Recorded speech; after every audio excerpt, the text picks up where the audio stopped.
Supreme court LIC કાની દાયર અપીલા માથે કરી સુનવાઈ કયા રાજ્ય સરકાર બીમા પોલિસીયા માથે સ્ટામ્પ ડ્યુટી વસૂલવારી है हकदार।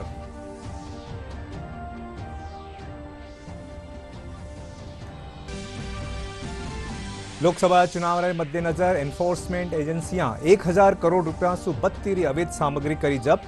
प्रदेश में 40 करोड़ रुपया सु बत्तीरी संदिग्ध वस्तुआं और नकदी हुई जब्त।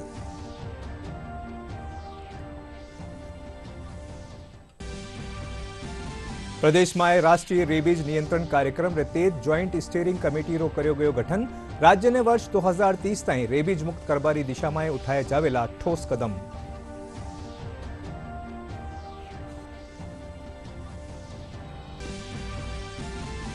नौ महीने मनाया जावाला बीकानेर स्थापना दिवस रे तेज कार्यक्रम री श्रृंखला हुई शुरू। कई प्रतियोगिताओं रो कर्यो जा रह्यो है आयोजन।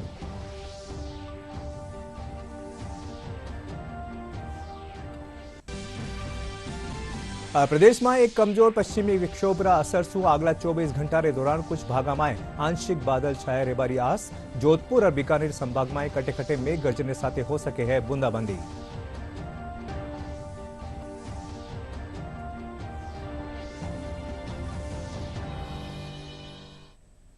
नमस्कार, खबरा में आपरो घणो घणो स्वागत। और अब खबरा विगतवार। सुप्रीम कोर्ट बीमा पॉलिसियां सु जुड़्या मामला में कह्यो है कि राज्य सरकार बीमा पॉलिसियां माथे स्टाम्प ड्यूटी वसूलवारी हकदार है। वटे ही राजस्थान में होवावाड़ा लेन देन खातर राज्य रा बारे सु खरीद्यो गयो स्टाम्प पेपर मान्य नी होवेलो। सुप्रीम कोर्ट LIC कानी सु दायर अपीला माथे सुनवाई करता थका वो फैसलो सुनायो। अदालत कह्यो कि स्टाम्प ड्यूटी भी टैक्स रा रूप में है और अस्या में राज्य सरकार बीमा पॉलिसियां माथे स्टाम्प ड्यूटी वसूलवारी हकदार है। अजमेर लोकसभा क्षेत्र में नांदसी गांवरा एक पोलिंग बूथ माथे हुआ पुनर्मतदान में 68.66% मतदान हुआ। मुख्य निर्वाचन अधिकारी प्रवीण गुप्ता बताया कि 517 मतदाताओं आपरा मताधिकार रो प्रयोग कर्या। मतदान पाछे EVM ने अजमेर माखुपुरा राजकीय पॉलिटेक्निक कॉलेज में बन्या संग्रहण केंद्र में जमा करवा दियो गयो है। लोकसभा चुनाव ने देखता थका अलग अलग एनफोर्समेंट एजेंसियां 1 मार्च सु अब तई अवैध शराब, नकदी और दूजी सामग्री रा रूप में 1000 करोड़ रुपया सु बत्तीरी जब्तियां करी है। मुख्य निर्वाचन अधिकारी प्रवीण गुप्ता बताया कि 1 मार्च सु अब तई प्रदेश रा 6 जिला में 40 करोड़ रुपया सु बत्ती मूल्य री संदिग्ध वस्तुआं और नकदी जब्त करी जी है। आज विश्व प्रेस स्वतंत्रता दिवस है। इन मौके राज्यपाल कलराज मिश्र बधाई और शुभकामनाएं दीनी है। राज्यपाल कहा कि मीडिया ने लोकतंत्र रो चौथो स्तंभ मान्यो गया है। प्रेस री स्वतंत्रता ही संवैधानिक अधिकार और मानवाधिकार ने सुनिश्चित करवारो बड़ो आधार है। राज्यपाल प्रिंट, इलेक्ट्रॉनिक और वेब मीडिया से जुड़ा सगड़ा पत्रकारों खातर शुभकामनाएं दीता थका पत्रकारिता रा स्वस्थ मूल्य रे साथे लोकतंत्र रा सजग प्रहरी रा रूप में काम करवारो आह्वान कर्या। आर्थिक सहयोग और विकास संगठन वित्त वर्ष 2023-24 में भारत री विकास दर 7.8% ताई बढ़वारो अनुमान जतायो है। अगला 2 वित्त वर्ष में GDP करीब 6.6% रहेवारो भी पूर्वानुमान जताया गया है। इन खातर पेश है एक रिपोर्ट।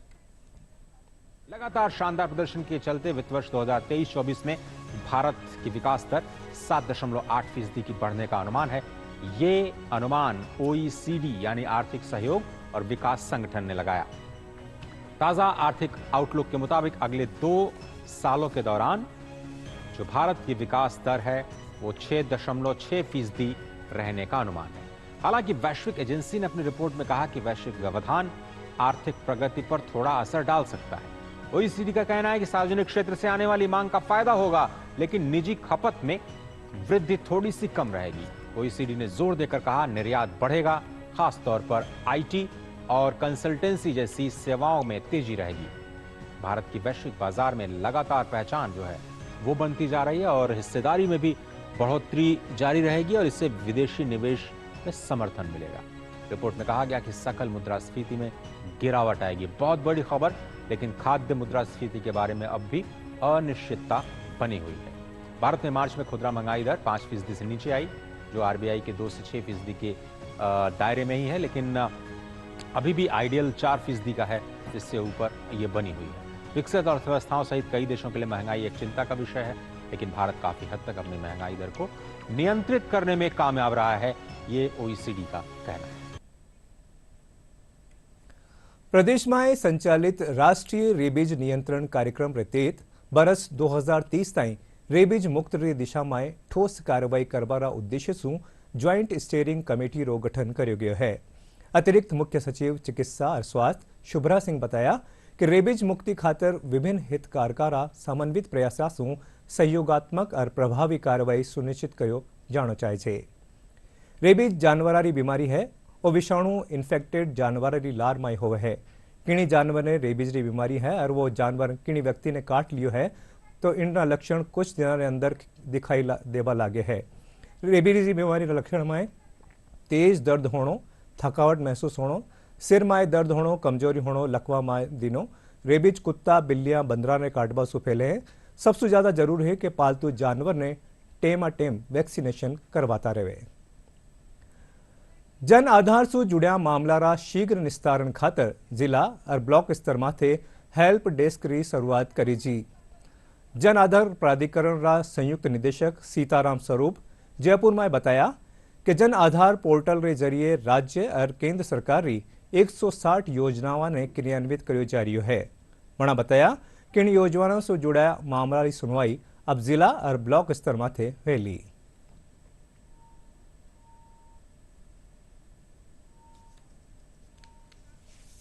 हम सभी जानते हैं कि जन आधार नंबर के द्वारा ही विभिन्न विभागों द्वारा हमारी कम से कम 160 स्कीम और सेवाएं जो हैं जन आधार के माध्यम से ही दी जा रही हैं। उसी का ही पहचान जो है सभी डिपार्टमेंट जो है उसके आधार पे देते हैं। आम जन को देखो, जैसा मैंने कहा कि कई बार ऐसी समस्याएं आ जाती हैं कि समझ में नहीं आता है और दूर दराज गाँव में रहने वाली जो लोग हैं वो ब्लॉक पर चल के आते हैं या ज़िले तक चल के आते हैं। हमारे यहाँ तक भी लोग आ जाते हैं कई बार, और जैसलमेर, बाड़मेर तक से आ जाते हैं। कई बार जानकारी के अभाव में वहाँ पर नहीं रुकते हैं, या फिर कई कुछ अर्जेंसी होती हैं जहाँ पर जन आधार की आवश्यकता होती है, कुछ पेंशन है, छात्रवृत्तियाँ हैं। तो ये जब अटकती हैं या आखिरी दिनांक जब नज़दीक होता है तो उनको लगता है कि वहाँ जाने से काम हो जाएगा। इस वजह से लोग काफ़ी हद तक 100-100, 200-200 किलोमीटर यात्रा करके यहाँ पहुँचते हैं। अब उनको ऐसा नहीं करना पड़ेगा। अब वो वहीं पर जो हमने ब्लॉक लेवल तक की हेल्प डेस्क जो बनाती है तो काफ़ी नज़दीक पहुंच गया है, और बाकी आने की आवश्यकता है या नहीं है इस बात का वो फ़ोन पर करके ही और पता लगा सकते हैं। प्रदेश में लू, तापघात से बचाव, उपचार और गर्मी रा मौसम में अस्पताल में आगजनी री घटना री रोकथाम संबंधी व्यवस्थाओं खातर कल स्वास्थ्य भवन में वीडियो कॉन्फ्रेंसिंग के जरिए समीक्षा बैठक करी जी। जन स्वास्थ्य निदेशक डॉक्टर रवि प्रकाश माथुर बताया कि बैठक में सगला जोनारा संयुक्त निदेशक सीएमएचओ समेत दूजा अधिकारी भाग लिया।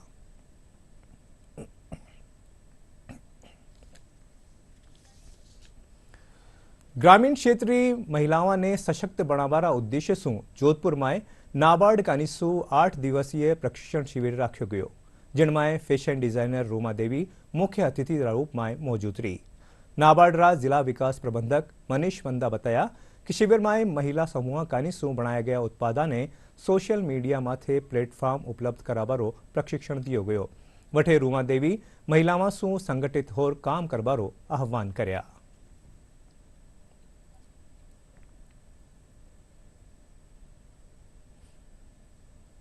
ये नाबार्ड का प्रोग्राम चल रहा है जो ई कॉमर्स प्लेटफॉर्म के लिए इनको ट्रेनिंग दी जा रही है, कैसे ऑनलाइन इनको मार्केटिंग करना है। तो मैं महिलाओं को यही कहूँगी, जो भी आपको ट्रेनिंग मिल रही है, चाहे सरकार के द्वारा हो या संस्थाओं के द्वारा, आप उसमें मन लगा के भाग लें और अपने प्रोडक्ट को अच्छे स्तर पे पहुँचाने के लिए उनके क्वालिटी है वो मेंटेन रखें और अपनी बहनों को साथ में लेके चले। ज़्यादा से ज़्यादा जो हमारा कुटीर उद्योग है उनको बढ़ावा दें। इस प्रोग्राम में अब तक हम 2 दिवसीय 2 बैच कंप्लीट कर चुके हैं और आने वाले 4 दिनों में 2 दिवसीय 2 बैच और करेंगे।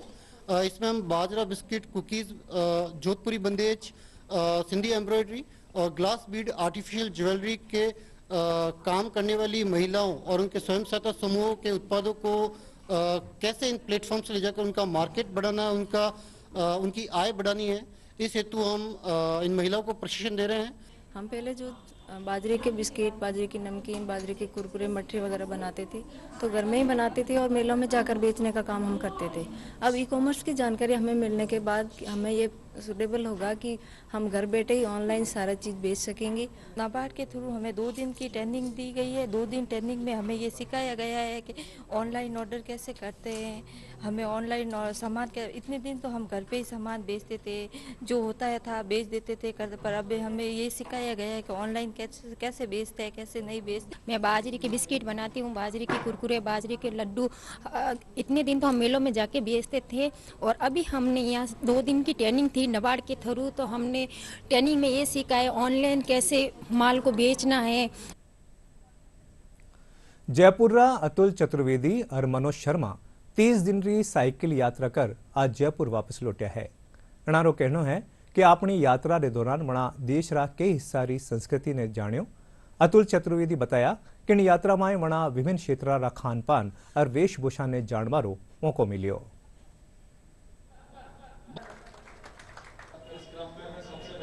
एक तो जिस देश में आप रहते हो उस देश को जानना। अगर हम ट्रेन से जाते हैं तो ट्रेन गई रामेश्वरम, आपने देश नहीं देख पाया। प्लेन से गए, कार से गए तो आप देश नहीं देख पाए।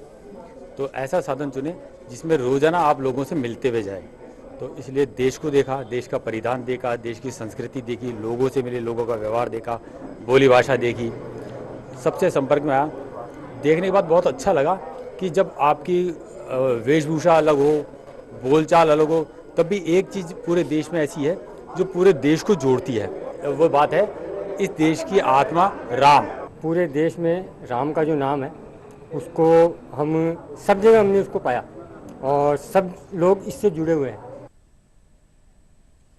जयपुर पर्यावरण प्रेमी बिरजू पर्यावरण संरक्षण री एक अनूठी मिसाल पेश करी है। वे लाला कई साल सु राजस्थान विश्वविद्यालय परिसर में पौधारोपण रो काम कर रिया है और वनारी देखभाल भी कर रिया है। बिरजू युवाओं सु 32 पौधा लगावर साथ ही पर्यावरण संरक्षण में आपरी भूमिका निभारो आह्वान कर्या।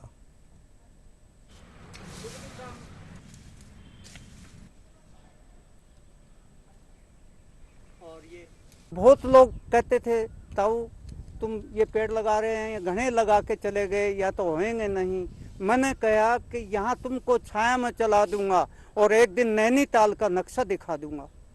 और वही नक्शा दिख गया। बड़े खुश होते हैं ताऊ, ये देखो तेरी हरियाली में हम घूम रहे हैं और झूम रहे हैं और बहुत ही मजा आता है। और पत्तों के कोई रोग लग जाता है, एक मुरड़िया रोग होता है, तो मैं सफरा भी करता, दवाई भी लाता। वो भी मैं अपनी तरफ से अपने दोहरे से ही लाता, जैसे कैसे इनाम के पैसे आते और उसके दवाई लिया था।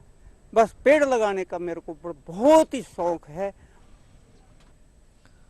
जयपुर पुलिस मानव तस्करी और अंग प्रत्यारोपण मामला में पश्चिम बंगाल सु मेड सफर प्राइवेट लिमिटेड कंपनी रा डायरेक्टर और एक कर्मचारी ने गिरफ्तार कर्यो है।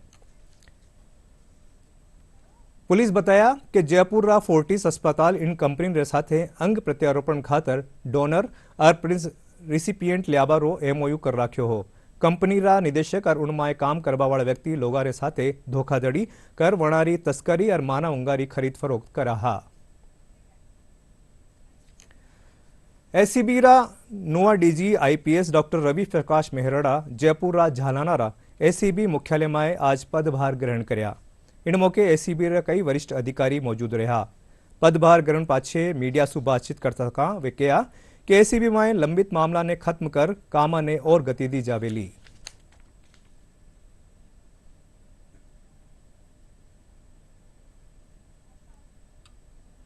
पदग्रहण किया है और अभी अधिकारियों से एक प्रारंभिक चर्चा हुई है। प्रारंभिक चर्चा के उपरांत डिटेल में जो भी कार्य होगा, जो भी योजनाएं हैं एसीबी की, उनके बारे में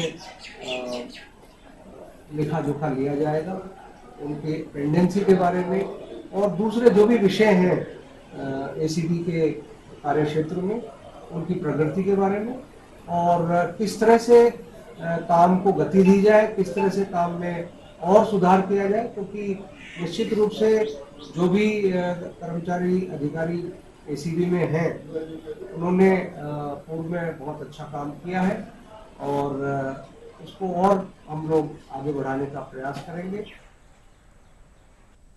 भ्रष्टाचार निरोधक ब्यूरो की टीम भीलवाड़ा में कार्रवाई करता थका ग्राम विकास अधिकारी ने 1.5 लाख रुपया की रिश्वत लेता रंगे हाथा पकड़ो है।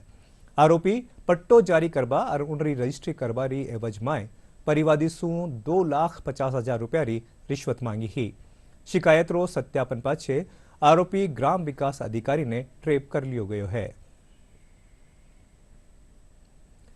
भ्रष्टाचार निरोधक ब्यूरो टोंक में डिस्कामरा तकनीकी सहायक द्वितीय लाइनमैन ने 4,000 रुपया की रिश्वत लेता रंगे हाथों गिरफ्तार कर्यो है। एसीबीरा अतिरिक्त पुलिस महानिदेशक हेमंत प्रियदर्शी बताया कि आरोपी घरेलू कनेक्शन करवारी एवज में रिश्वत ली ही। वटे ही परिवादीरा एसीबी में शिकायत करवा से पहले ही आरोपी 3,000 रुपया ले लिया हा। बालोतरा में राजस्थान उच्च न्यायालय और एनजीटी निर्देशानुसार अठेरा जेरला रोड माथे अवैध टेक्सटाइल इकाइयां के खिलाफ कार्रवाई करी जी। नगर परिषद आयुक्त मगराज डूडी बताया कि नगर परिषद राजस्व प्रदूषण नियंत्रण मंडल और विद्युत विभाग की टीम बनार 18 इकाइयां माथे संयुक्त कार्रवाई करी जी।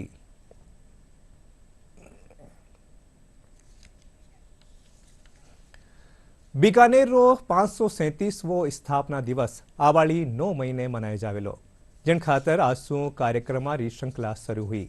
इन दौरान राजस्थानी साफा बांधभारी प्रतियोगिता और कला प्रदर्शनी रो आयोजन करो गयो। इन मौके जिला कलेक्टर नम्रता वृष्ण ने बताया कि आवाड़ी 9 मई ताई कई कार्यक्रम आयोजित करया जावेला, जिन खातर बीकानेर की कला ने प्रदर्शित करो जावेलो।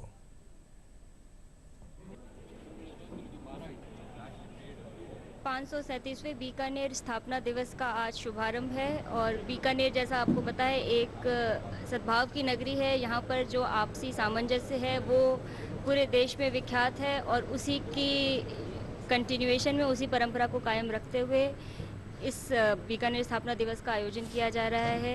यहाँ के कलाकार, यहाँ का खान पान, इन सभी चीज़ों की झलक हमें यहाँ देखने को मिलेगी। एक एग्जीबिशन यहाँ पे ऑर्गेनाइज की गई है जहाँ पे मेरा वर्क भी डिस्प्ले हुआ है और काफ़ी आर्टिस्ट ने यहाँ पे शिरकत की है। साथ ही साथ यहाँ पे उस्ता कला और मिनिएचर आर्ट और different types of art contemporary तरीके से इसको डिस्क्राइब किया गया है और इसे बहुत अच्छे तरीके से इसे सेलिब्रेट किया जा रहा है। इस उपलक्ष्य में बीकानेर की संस्कृति को दर्शाने के लिए उत्सव थरपणा का आयोजन कार्यक्रम किया जा रहा है। यह कार्यक्रम नालंदा पब्लिक स्कूल में आयोजित किया जा रहा है, जो कि चित्रकारों के द्वारा चित्र प्रदर्शित किए जा रहे हैं। इसमें मैंने बीकानेर की सुनहरी कलम उस्ता कला का कार्य किया है, जिसका बेजोड़ नायाब नमूने के तौर पर मैंने इसमें एक चरखा बनाया है, जो चरखा सुनहरी कलम से नक्काशी किया गया है। इसके तहत मैंने इसमें ज्वेलरी बॉक्स, फोटो फ्रेम, चमड़े की कूपी जैसे कुछ आर्ट वर्क दर्शाए गए हैं, जो बीकानेर की संस्कृति को रिप्रेजेंट कर रहे हैं। यहाँ नालंदा पब्लिक स्कूल में एक कला प्रदर्शनी का आयोजन किया गया है, जिसमें 3 विधाओं की कलाओं को प्रदर्शित किया गया है। एक चित्रकला में यथार्थ, लोक कला और आधुनिक कला, जिसमें संदेह पर बहुत सारे चित्र बनाए गए जो सामाजिक संदेश को भी उजागर कर रहे हैं, सामाजिक रीतियाँ कुरीतियों को भी प्रदर्शित कर रहे हैं, तो नए विचारों को भी उसके साथ दिखाया गया है। आधुनिक चित्रों में इंस्टॉलेशन आर्ट, मॉडर्न आर्ट में पोइट्रिक पेंटिंग जिसे कहते हैं, कॉन्सेप्चुअल पेंटिंग जिसे कहते हैं, उसको एग्जिबिट किया गया है। और यथार्थ में पोर्ट्रेट वर्क्स दिखाए गए हैं, जिसमें बहुत सारे व्यक्ति चित्र हैं जो डिजिटल पोर्ट्रेट में भी हैं और ऑयल पेंटिंग पोर्ट्रेट में भी हैं। नागौर में वन विभाग खेजड़ीरा पेड़ा ने बचावा खातर मुहिम चलावा जारी है। डीडवाना कुचामन वन विभाग रा रेंजर संदीप सिंह शेखावत बताया कि मानसून के दौरान विभाग का निसू आमजन ने खेजड़ीरा पेड़ लगावा खातर जागरूक करो जावेलो। साथ ही लोगों ने निर्धारित दर माथे खेजड़ीरा पौधा उपलब्ध कराया जावेला। वे बताया कि इन खातर नर्सरी में 5,000 पौधा लियार तैयार कराया जा रहा है। खेजड़ी के लिए हम पौधे तैयार कर रहे हैं जोरों शोरों पे, और खेजड़ी को प्राथमिकता पे रखते हुए इसकी पौध तैयारी फुल पे चल रही है। और जैसे ही वृक्षारोपण आएगा जुलाई माह में, तो हम जनता से भी अपील करेंगे कि ज़्यादा से ज़्यादा पौधे लगाएं, खेजड़ी को प्राथमिकता दें और इसको एक जन समूह के सहयोग से और इसको एक आगे बढ़ाए कदम को। तो हमारा वन विभाग का एक योगदान रहेगा खेजड़ी को आगे बढ़ाने में। इसका जो लुप्त होना है वो मेन तो बरसात का है सर, जो जल स्तर है वो काफ़ी नीचे गिरा गया, जिससे ये ग्रोथ कम कर रहा है और कुछ खेजड़ियाँ सूखी हो रही है जो लोग बाग अपने खेतों से निकाल रहे हैं। मेरा तो ये कहना है कि हर आदमी को कम से कम खेत में पौधे लगाएं। थोड़ा समय तो लगता है, लेकिन ये पौधा ज़मीनी उपजाऊ के लिए काफ़ी है। पूरी दुनिया में प्रसिद्ध है, विदेशों की होटलों की थालियों में भी जगह बना चुकी सांगरी इसी पेड़ पर लगती है। लेकिन अब इस पर संकट के बादल मंडराने लगे हैं। खेजड़ी का धार्मिक महत्व भी है, इसकी पूजा भी की जाती है। छपनिया अकाल में के समय लोगों का भोजन भी यही खेजड़ी बनी थी। उस समय लोगों के लिए जीवनदायिनी सिद्ध हुई थी। जयपुर स्थित राष्ट्रीय आयुर्वेद संस्थाएं माय नाड़ी विज्ञान माथे कार्यशालारो आयोजन કર્યો ગયો। કાર્યશાલારો ઉદ્ઘાટન સંસ્થાનના કુલપતિ પ્રોફેસર સંજીવ શર્મા અને આયુર્વેદ પ્રોફેસર ગોવિંદ પ્રકાશ ઉપાધ્યાય કર્યા। કાર્યશાલાની જાણકારી દેતા થકા કુલપતિ પ્રોફેસર સંજીવ શર્મા કહ્યા કે આયુર્વેદની પ્રાચીન વિધાઓને આગે લઈ જવા માં સબરો કર્તવ્ય है। વણા કહ્યા કે આયુર્વેદમાં રોગ નિદાન और जांच खातर नाड़ीरो बड़ो महत्व है।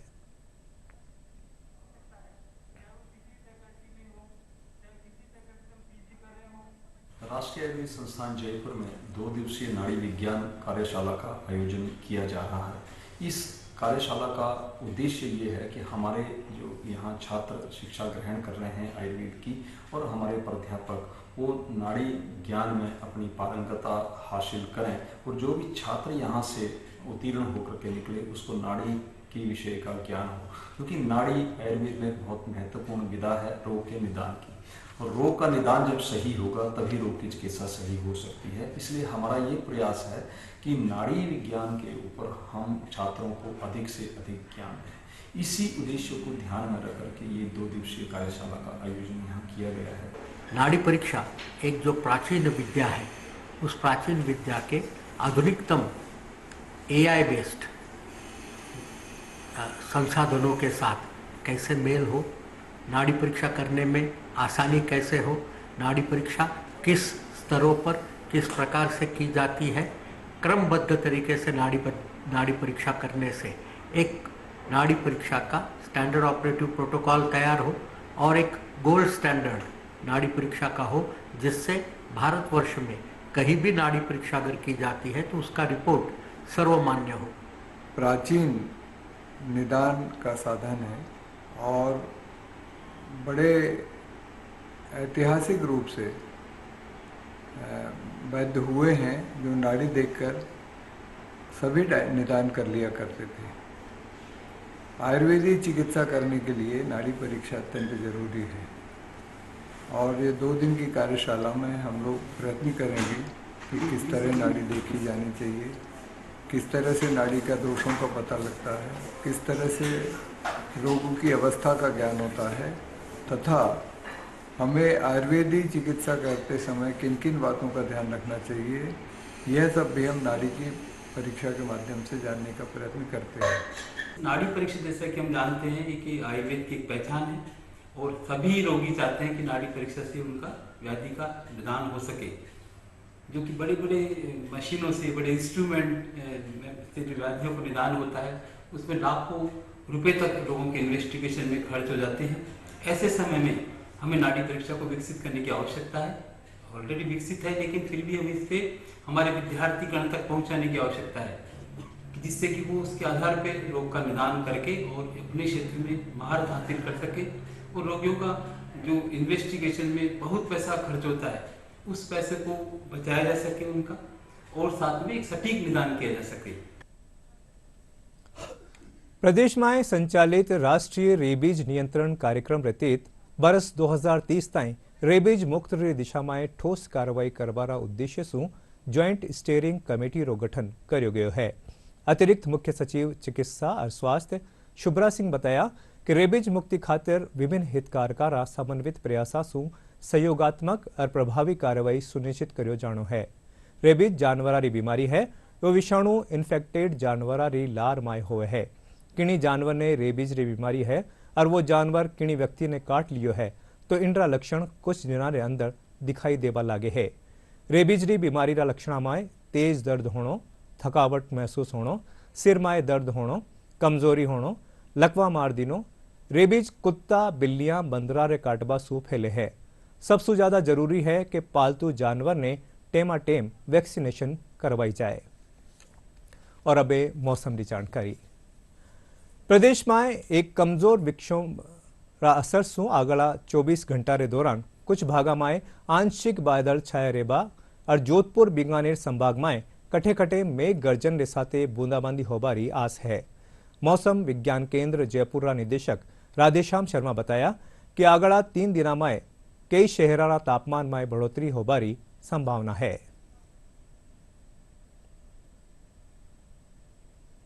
एक कमजोर पश्चिमी विक्षोभ के प्रभाव से आगामी 24 घंटों के दौरान राजस्थान के कुछ भागों में बादल छाए रहने की संभावना है। इसके असर से जोधपुर और बीकानेर संभाग के सीमावर्ती क्षेत्रों में अगले 24 घंटों के दौरान कहीं कहीं हल्के से मध्यम दर्जे की मेघ गर्जन, आंधी और कहीं कहीं बूंदाबांदी होने की संभावना है। शेष अधिकांश भागों में आगामी 4-5 दिन मौसम शुष्क रहेगा। इसके अलावा अगले 3 दिनों में अधिकतम और न्यूनतम तापमान में 2 से 4 डिग्री सेल्सियस की बढ़ोतरी होगी। दिनांक 6-7 मई को पश्चिमी राजस्थान के यानी जो जोधपुर और बीकानेर संभाग के सीमावर्ती क्षेत्र हैं, इनमें अधिकतम तापमान 42 से 45 डिग्री सेल्सियस के आसपास दर्ज होंगे। इसके साथ ही 7 मई से 10 मई के दौरान पश्चिमी राजस्थान के सीमावर्ती क्षेत्र और आसपास के इलाकों में हीट वेव यानी लू चलने की संभावना है। मौसम विज्ञान केंद्र जयपुर की ओर से 7 मई के लिए पश्चिमी राजस्थान में कहीं कहीं हीट वेव यानी लू की चेतावनी जारी की गई है। और बुलेटिन रा आखिर में खास खबरां एक बार फेरू। सुप्रीम कोर्ट LIC कानी सुधायर अपीला माथे करी सुनवाई। कया राज्य सरकार बीमा पॉलिसिया माथे स्टाम्प ड्यूटी वसूलवा रही है हकदार।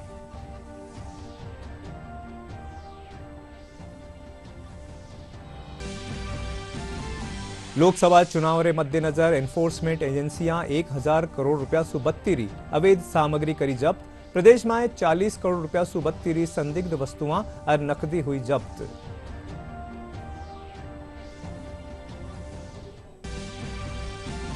प्रदेश में राष्ट्रीय रेबीज नियंत्रण कार्यक्रम रे तहत जॉइंट स्टीयरिंग कमेटी रो कर्यो गयो गठन। राज्य ने वर्ष 2030 ताई रेबीज मुक्त करवारी दिशा में उठाए जावेला ठोस कदम।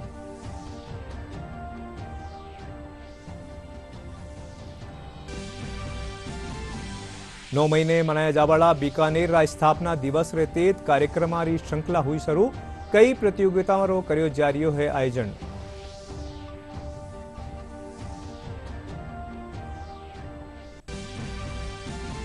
प्रदेश में एक कमजोर पश्चिमी विक्षोभ रा असर से अगला 24 घंटा रे दौरान कुछ भागा में आंशिक बादल छाए रेबारी आस। जोधपुर और बीकानेर संभाग में कटे कटे मेघ गर्जन के साथ हो सके है बूंदाबांदी।